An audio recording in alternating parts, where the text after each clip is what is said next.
دل کی گہرائی سے عرض کرتا ہوں اب تو بڑا سخت وقت آ گیا۔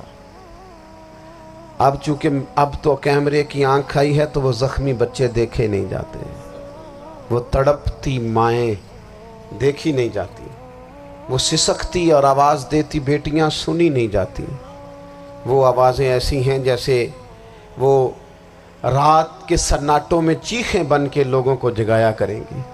خدا را کچھ جرم ایسے ہوتے ہیں جن کی سزائیں بڑی سخت ہوتی ہیں، جن کی معافی بڑی مشکل سے ہوتی ہے۔ اپنے اندر جذبہ ایمانی پیدا کریں۔ وہ میرے دوستو بستر پر بھی تو لوگ ماری جایا کرتے ہیں نا۔ اپنی زندگی رسول اللہ صلی اللہ علیہ وسلم کے دین کے نام کرو۔ جذبہ جہاد، شوق شہادت اور عشق رسول، یہ عناصر ہیں جو امت مسلمہ کو پیروں پر کھڑا کریں۔ 2 منٹ کے لیے سوچو، امت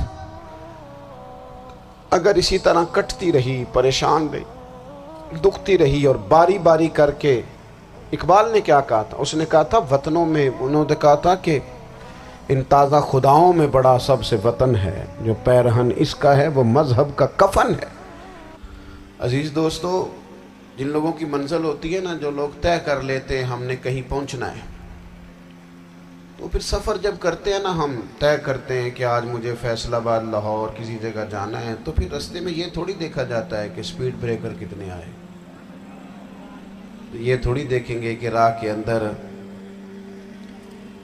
چنگچی رکشے، گاڑیاں اور باقی چیزیں کتنی آئیں۔ سفر کا تعین کریں اور سفر شروع کرتے رہیں۔ بس میلاد کی محافل میں اور خوبصورت جگہوں میں کوئی تلخی والا بعض اوقات کام ہو بھی جائے تو تلخ ہونا نہیں، لینا مزہ ہی ہے۔ سمجھ میں آئی بات؟ اللہ تعالیٰ آپ کو خوش رکھے، اس کا بھی لطف ہی حاصل کرنا ہے اللہ کے فضل سے۔ دنیا میں پریشان وہ بندہ ہوتا ہے جو ذہنی طور پر، نفسیاتی طور پر الجھ جاتا ہے۔ آپ نے الجھنا نہیں، محبت سے بیٹھنا ہے۔ چند ایک باتیں عرض کرنی ہیں، اس بات میں کوئی شک نہیں، ایک کو ذرا کم کر دینی، اس میں کوئی شک نہیں کہ ایمان نام ہے حضور کی محبت کا۔ محبت مصطفیٰ کریم صلی اللہ تعالی علیہ وسلم ایمان کی جان ہے، اور یہ دین اسلام کا بہت بڑا انعام ہے کہ وہ کہتا ہے کہ حضور سے پیار کرو۔ اس لیے کہ جب نبی پاک سے محبت ہو جاتی ہے تو زندگی ویسے ہی آسان ہو جاتی ہے۔ اے عشق تیرے صدقے جلنے سے چھٹے سستے، جو آگ بجھا دے گی اب وہ آگ لگائی ہے۔ کیا ہوتا ہے کہ انسان کے لیے زندگی آسان ہو جاتی ہے۔ میں نے عرض کیا تھا کہ پتہ ہی نہیں چلتا کمانڈر ان چیف کون ہے۔ اللہ آپ کو سلامت، ٹھیک ہو گیا جی، اب آنے دیں دوستوں کو، بیٹھ جائیں جی، آپ لوگ آگے نہ ہو، پیارے بیٹے بیٹھ جاؤ جہاں جگہ نہیں، آپ اس طرح بھاگے دوڑے تو نانا، محفل میں آئیں، اس کا ادب کا خیال کریں، آپ تشریف رکھیں، بس بیٹھ جائیں جہاں جگہ مل رہی ہے۔ جو دوڑ کے آ رہے ہیں یہ اطمینان سے آئیں گے تو باوقار لگیں گے۔ اللہ آپ کو سلامت رکھے، برکت دے، ماشاءاللہ، اللہ تعالیٰ آپ کو برکات دے۔ اوہو، یہ اتنا مجمع کنٹرول نہیں ہوتا، کوئی بات نہیں، وہ انجی ہوتا ہے ہر روز تھا۔ نعرہ تکبیر، نعرہ تکبیر، نعرہ رسالت، نعرہ رسالت۔ بس جی بیٹھ جائیں، اب تشریف رکھ، جلدی سے بیٹھ جائیں جی، آپ جو کھڑے ہیں یہ غلط کر رہے ہیں، 1 سیکنڈ سے پہلے بیٹھ جائیں، فٹافٹ فٹافٹ، فیصلہ کرنے میں اتنی دیر، لو جی ماشاءاللہ ٹھیک ہو گیا۔ اب آپ توجہ، بولے نہیں جی، اب بولنا سوء ادب ہے، بولے نہیں، بڑی مہربانی، اطمینان سے بات سنیں۔ نبی پاک علیہ السلام کی جو محبت ہے نا، وہ انسان کے لیے زندگی کو آسان کر دیتی ہے۔ حضور سے پیار ہوتا ہے نا تو بندہ نفرت کرنی ویسے ہی چھوڑ دیتا ہے۔ حضور سے پیار کرتا ہے، ہرس ہوس لالچ ویسے ہی نکل جاتا ہے۔ جب حضور سے محبت ہو جاتی ہے، نماز پڑھنا، درگزر کرنا، درود شریف پڑھنا، قرآن پاک پڑھنا، دین کی خدمت کرنا، حتیٰ کہ جان دینا بھی آسان ہو جاتا ہے۔ نبی پاک علیہ السلام کی محبت انسان کو کبھی بھی ہیں ان تقاضوں کو سمجھنا پڑے گا۔ تازہ دم رکھتا ہے حضور کا پیار، شرط یہ ہے کہ محبت صحیح ہو، اصلی ہو، باطن میں ہو. یہ آپ کو آپ کے ذہن کے اندر کبھی بھی کسی بدبو کو نہیں آنے دے گی، طبیعت کو تازہ دم رکھے گی، سکون میں رہے گی. لیکن نبی پاک علیہ السلام کی محبت کے کچھ تقاضے ہیں، ان تقاضوں کو سمجھنا پڑے گا. بالخصوص امت اس وقت جس جگہ پہ کھڑی ہے، آپ دیکھیں کہ اتنی بربریت اور اس جیتے جاگتے دیکھتے ماحول میں کہ جس میں ہر چیز کیمرے کی آنکھ دیکھ رہی ہے، اس میں اس قدر زیادہ اسرائیل کی جارحیت.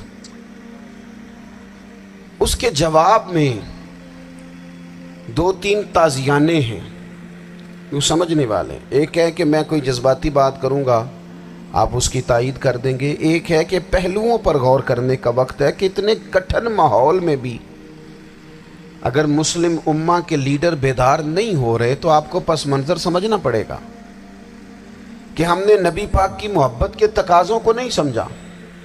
حضور سے محبت ہے نا تو پھر نبی پاک کو تو سادہ طرز زندگی پسند ہے، حضور کو تو پسند نہیں ہے. اللہ کے محبوب نے تو دعا مانگ کے فقیری لی اللہ تعالیٰ سے. آپ کو پتہ ہے جب بندہ بہت زیادہ آسانیوں میں چلا جاتا ہے، بہت زیادہ اس کے پاس سہولیات ہو جاتی ہے، اس کا مرنے کو دل نہیں کرتا. خود نبی پاک علیہ السلام نے فرمایا قیامت کے قریب کافر تم پر جھپٹیں گے جس طرح بھوکے لوگ کھانے پر جھپٹتے ہیں.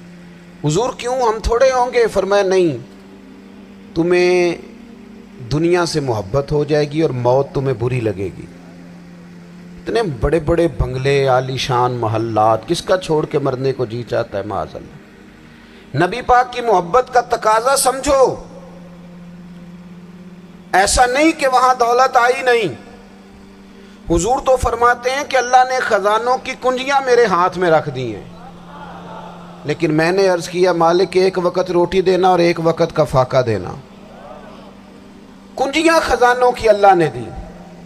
جب تک آپ اپنا طرز زندگی، یہ جو بہت دنیا کا پیار ہے نا، بہت زیادہ مرنے کی ہرس، یہ بہت زیادہ جینے کی ہرس، تو اللہ تعالیٰ نے قرآن پاک میں یہودیوں کا طریقہ بیان کیا کہ وہ کبھی مرنے کی تمنا نہیں کریں گے کیونکہ جینے کی ہرس رکھتے ہیں. نبی پاک علیہ السلام کے غلاموں، طرز زندگی جب تک سادہ نہیں ہوتا اور جب تک یہ دنیا کے جھمیلوں سے کسی کو دولت دے کر پیچھے کر دیا جاتا ہے، کسی کو عہدہ دے کر چپ کرا دیا جاتا ہے، کسی کو اقتدار دے کر چپ کرا دیا جاتا ہے.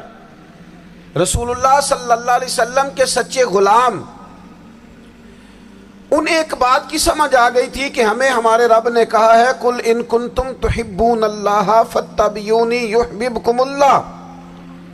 اے محبوب آپ ان سے فرما دیں اگر رب سے محبت کرنا چاہتے ہیں تو آپ کی پیروی کریں، اللہ خود ان سے محبت فرمائے گا.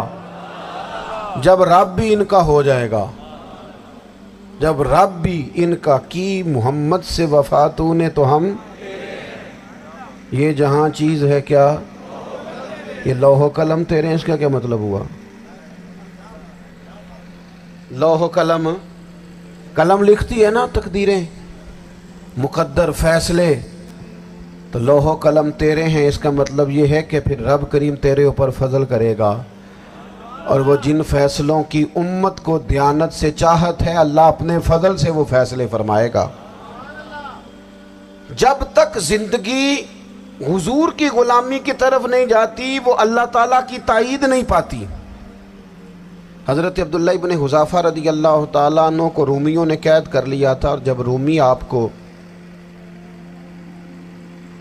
قید کر رہے تھے، پکڑ رہے تھے، جنگ میں کچھ موڑ ایسا آ گیا کہ بظاہر مسلمانوں کے قدم پیچھے ہٹ رہے تھے، تو 1000 آدمی نے، 100 آدمی نے مل کے آپ کے گرد گھیرا ڈالا اور بڑی مشکل سے آپ کو گرفتار کیا. جب بادشاہ کے سامنے لے گئے نا تو بادشاہ سے اس کا سپہ سالار کہنے لگا کہ بندہ ضائع کرنے والا نہیں. یہ بات سمجھیں آپ، ہماری طبیعت کے مطابق جو بندہ پورا نہیں اترتا ہم ضائع کر دیتے ہیں. حالانکہ اگر آپ کو مخالف صف میں بندہ کام کا نظر آئے تو آپ غور فرمائیں کہ یہ ہمارے قافلہ محبت میں کیسے شامل ہو سکتا ہے. اس کے لیے جد و جہد کریں تاکہ اس سے کام لیا جا سکے. اس نے کہا روم کے بادشاہ نے, بندہ ضائع کرنے والا نہیں, وزیر نے کہا بادشاہ سے, اس نے کہا کیا کریں, کچھ ایسا کریں کہ یہ معاذ اللہ ہمارے دین میں آ جائے. اور قرآن مجید نے واضح کہہ دیا ہے کہ یہودی اور عیسائی تم سے راضی نہیں ہو سکتے حتی تتبع ملتہم, جب تک کہ تم ان کے دین کی پیروی نہ کرو. ان کو کسی طریقے سے معاذ اللہ عیسائی بنایا جائے. تو بادشاہ کہنے لگا 2-3 چیزیں ہیں جس سے کوئی بندہ بھی خریدا جا سکتا ہے, کر لیتے ہیں بات. اس نے سب سے پہلے حضرت عبداللہ ابن حذافہ سے کہا کہ جتنے پیسے آپ کہیں گے آپ کو ملیں گے, آپ اس دین میں آ جائیں معاذ اللہ.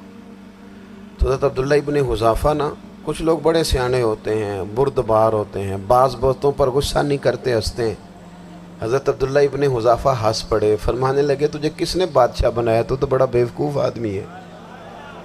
اس نے کہا کیا مطلب؟ فرمانے لگے نادان, میں تو تلوار لے کے میدان میں آیا ہوں, مجھے دولت کمانی ہوتی میں تجارت کرتا, میں تجارت نہیں کر رہا, میں تو شہادت کے لیے نکلا ہوا ہوں, اور تو مجھے کہہ رہا ہے پیسے لے لے, کو عقل کی بات کر. اس نے دوسری بات کی, اس نے کہا کہ میں بادشاہ ہوں, میرے نیچے جتنے بھی عہدے ہیں, وزیر, مشیر, وزیر خزانہ, جو آپ عہدہ کہیں گے آپ کو دے دیا جائے گا, آپ اس طرف آ جائیں. تو حضرت عبداللہ ابن حذافہ کہنے لگے پھر کہتا ہوں تو بڑا نادان ہے. فرمانے لگے میں حضور کا صحابی ہوں, اور صحابی ہونے سے بڑا عہدہ دنیا میں ہے ہی کوئی نہیں. صحابہ وہ صحابہ جن کی ہر صبح عید ہوتی تھی, خدا کا قرب حاصل تھا, نبی کی دید ہوتی تھی. کہا تو مجھے لالچ دے رہا ہے. اب انہوں نے ایک نئی چال چلی. وزیر کہنے لگا کہ میں ایک اور طرح سے معاذ اللہ کوشش کرتا ہوں پگھلا دینے کی. آپ اندر کمرے میں قید تھے تو وہاں ایک خاتون کو بنا سنوار کر بھیج دیا گیا. دوستو یاد رکھنا, تگڑا اور مضبوط جوان پتہ کون ہوتا ہے؟ جس کی نظریں پوری طرح اس کے کنٹرول میں ہوں. یہ علامت جوانی ہے. جس آدمی کا پوری طرح, 2 لوگ دنیا میں کبھی کوئی کارنامہ سر انجام نہیں دے سکتے, ایک جو حرام کھاتا ہو, ایک جس کی نظر ناپاک ہو. محمد بن قاسم جب یہاں آئے تھے نا,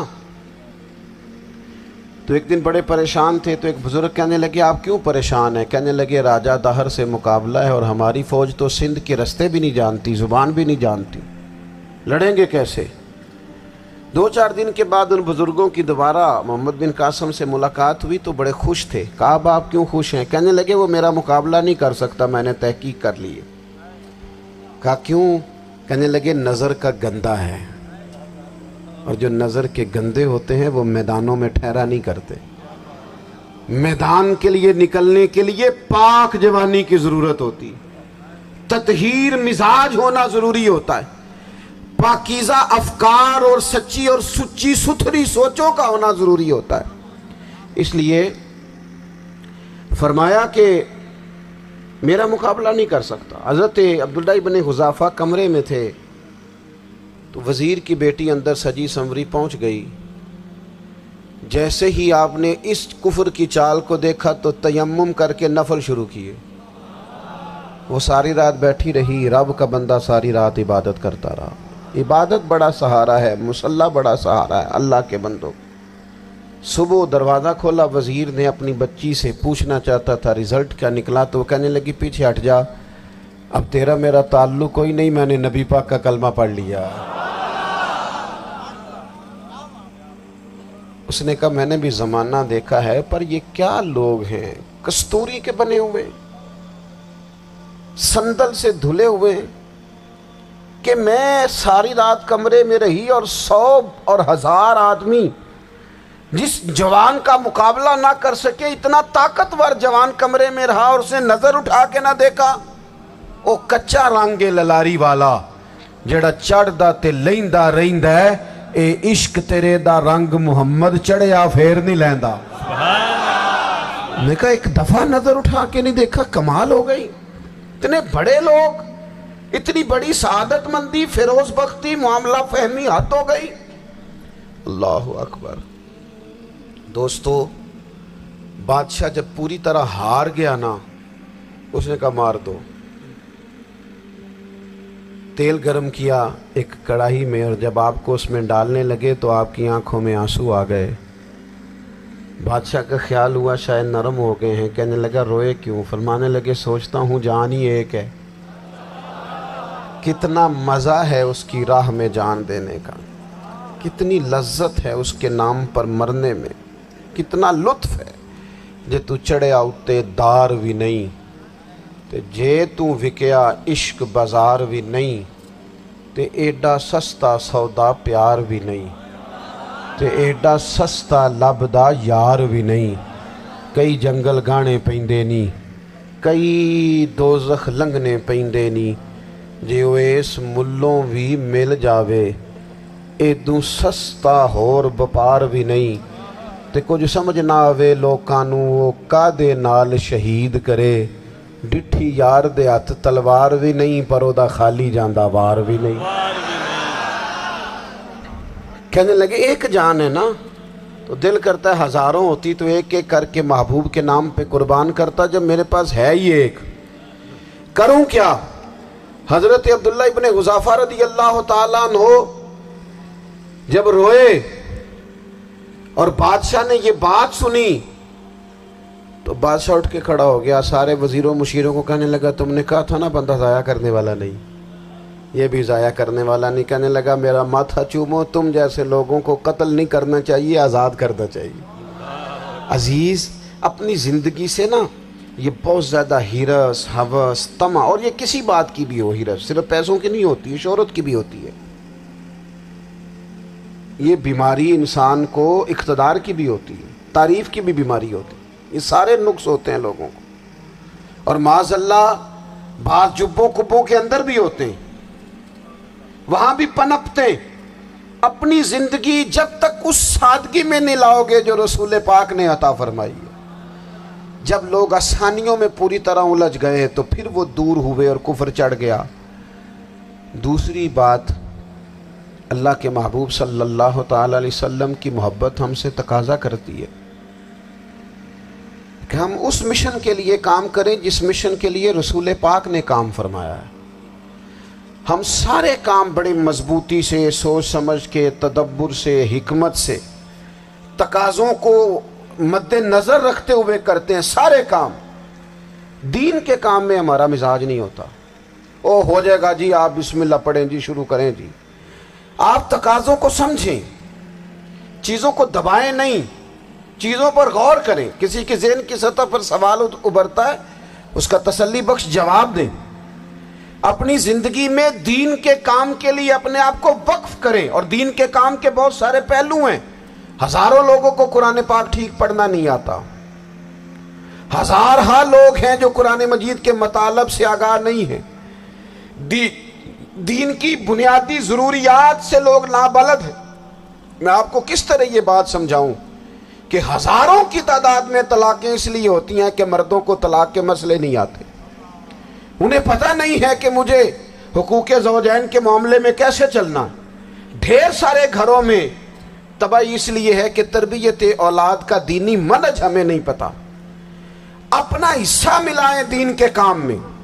ایک آدمی کو اگر تو نمازی کرنے میں کامیاب ہو گیا، تیری زندگی بدل گئی۔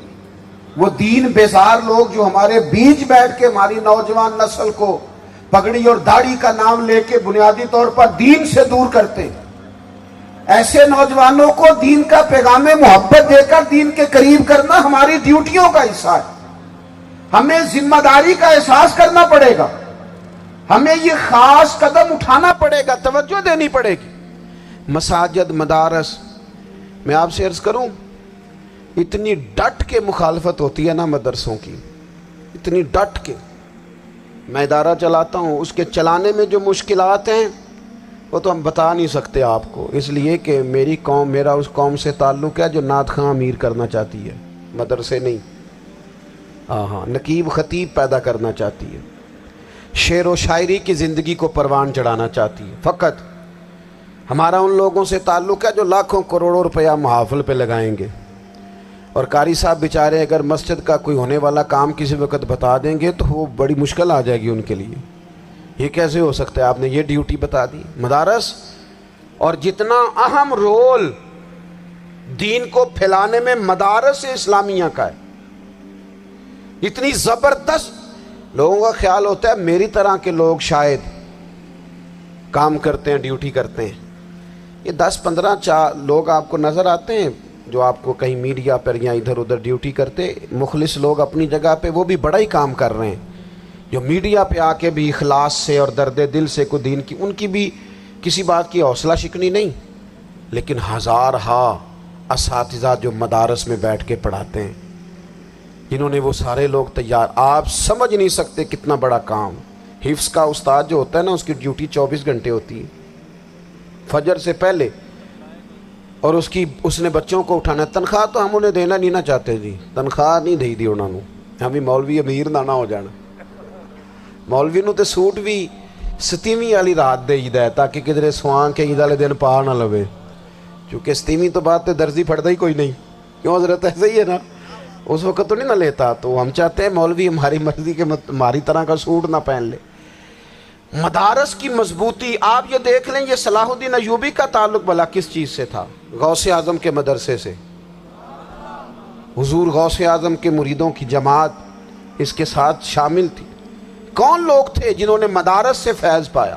رازی اور غزالی، حضور غوث اعظم، خواجہ اجمیر، یہ سب لوگ مدارس کے لوگ ہیں. کمزوریاں ہیں، غلطیاں ہیں، بہت ساری چیزوں کی اصلاح کی ضرورت ہے، لیکن یہ دین کا بہت بڑا قلعہ ہوتا ہے مدرسہ. لیکن اس کی مخالفت کی جاتی ہے. مجھے بتائیے، اگر مدرسوں میں کمزوریاں ہیں تو کالجوں یونیورسٹیوں میں نہیں ہیں؟ ہم نے کبھی مخالفت کی ہے بند کر دو سارے؟ لیکن لوگوں کا جب خیال آتا ہے، جب ہمارے ایک سابقہ وزیر صاحب تھے سر راہ، کسی دعوت میں میری ان سے ملاقات ہو گئی تو انہوں نے کہا مدرسوں کا کردار کیا ہے آج کے ماحول میں. میں نے انہیں کہا کہ مختلف کورسز آپ کراتے ہیں نا، تو اس کے لیے پھر مختلف ویکینسیز ہوتی ہیں. جہاں بچوں کو مدرسے کا کورس کرایا جاتا ہے تو استاد بننا ہوتا ہے، اس نے خطیب بننا ہوتا ہے، مسجد کی ڈیوٹی کرنی ہوتی ہے. میں نے کہا بالکل کوئی حکومت سرپرستی نہیں کرتی، لیکن اللہ کا فضل ہے. کبھی آپ نے کوئی مسجد سنی ہے جس میں جمعے والے دن مولوی نہ ملا ہو جمعہ پڑھانے کے لیے؟ کبھی آپ کو رمضان میں ایسی مسجد ملی ہے جس میں قرآن مجید سنانے کے لیے حافظ نہ ملا ہو؟ یہ ہو سکتا ہے کسی حافظ کو مسجد نہ ملے. تو مدارس کے ذمے جو کام تھا، مدارس نے جم کے کیا ہے اور ڈٹ کے کیا اللہ کے فضل سے. اور مدارس کے لوگوں کو بھی کمزور نہیں پڑنا چاہیے. کبھی کسی وزیر، مشیر، مالدار کے روب میں نہیں آنا چاہیے، قطعاً نہیں. کیوں؟ کہ یہ وہ عظیم لوگ ہیں رسول اللہ صلی اللہ علیہ وسلم کے دین کے غلام، کہ ابھی ایک لفظ نہیں پڑھا ہوتا الف با تا سا، پہلے دن گھر سے نکلتے ہیں تو حضور فرماتے ہیں اللہ کے فرشتے ان کے پیروں کے نیچے پر بچھا بھی دیتے ہیں. پہلے دن اتنا بڑا اعزاز ملتا ہے. تو حضور کی محبت کا تقاضا ہے دین کا کوئی کام کیا جائے. ایک خاتون مسجد نبوی شریف میں جھاڑو دیتی تھی، پر کوئی کام تو کرتی تھی نا. اور کس مسجد میں؟ جہاں 70,000 فرشتے صبح آتے ہیں، 70 شام آتے ہیں. اس مسجد میں وہ خاتون جھاڑو دیتی تھی. بخاری ہے، جب ان کا انتقال ہو گیا صحابہ نے سوچا کہ حضور کو تکلیف ہوگی، بغیر بتائے جنازہ پڑھ دیا. حضور صبح تشریف لائے، تازی قبر دیکھی، اور محبوب وہ ہیں جو فرش پہ کھڑے ہو کے عرش کی خبریں دیتے ہیں. نبی پاک علیہ الصلوۃ والسلام نے فرمایا کہ مجھے اطلاع کیوں نہیں دی اس کے انتقال کی؟ یہ کرم دیکھو، کوئی ڈیوٹی تو کرتی تھی نا یار، پر خلوص سے، پر پیار سے، پر اللہ کو راضی کرنے کے لیے، پر درد دل سے. اور دین کی ڈیوٹیاں کرنے والے دوستو سنو، حضور صبح آئے، قبر کو دیکھ کر فرمایا مجھے کیوں نہیں بتایا؟ یا رسول اللہ آپ کو تکلیف دینا مناسب نہ جانا. تو قبر پہ کھڑے ہو کے حضور نے فرمایا صف بناؤ، میں دوبارہ جنازہ پڑھاؤں گا. صف بناؤ، میں دوبارہ جنازہ پڑھاؤں گا. کوئی ڈیوٹی تو. تیسرا تقاضا حضور کی محبت کا، سمجھو میں بس بڑی جلدی بات سمیٹنے لگا ہوں. حضور کی امت سے پیار کرو،